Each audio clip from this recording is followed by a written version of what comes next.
Hey 2100 students, this is Mr. C with a week 5 check-in.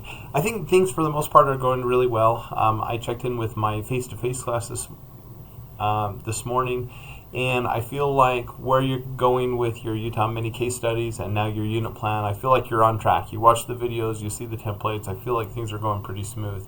What I wanted to talk to you about today is I've started creating a resource because I've found that I'm struggling this semester to keep up with all your questions. My goal every week is to respond to your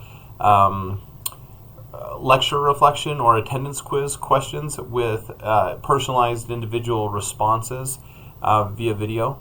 But with the CPRs, I'm trying to integrate those into the lectures, but I'm using a lot of pre-recorded lectures from last semester and last year, and so those aren't necessarily get in. So what I'm trying to look at now is how can I answer some of those questions that are more relevant to you right now. And so I created a new resource. I actually created this a year ago, but I started utilizing it over the summer. Let me flip over there, let's see. Here we go.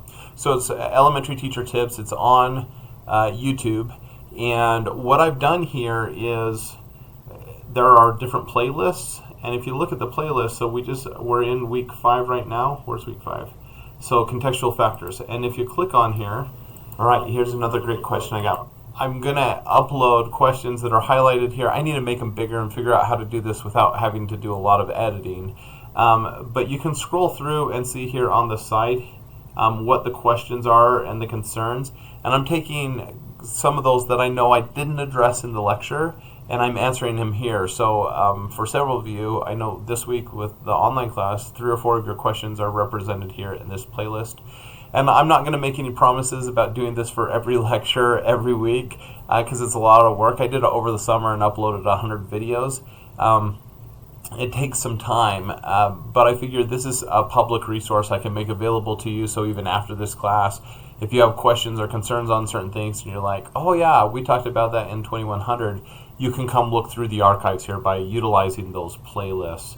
So my other hope is eventually some of these full videos are going to be from our lectures that I'm adapting to make them more publicly available, so I'm taking out references to assignments and things like that, but that has taken a lot longer just because it's not a priority. You guys are my priority, and while this can be helpful after the class, I'm focused on you right now. But you'll see if you look at those, if you go through my videos, I don't have a lot up, but I do have 5 or 6 videos that I've done based on our lectures, so you can always access those moving forward.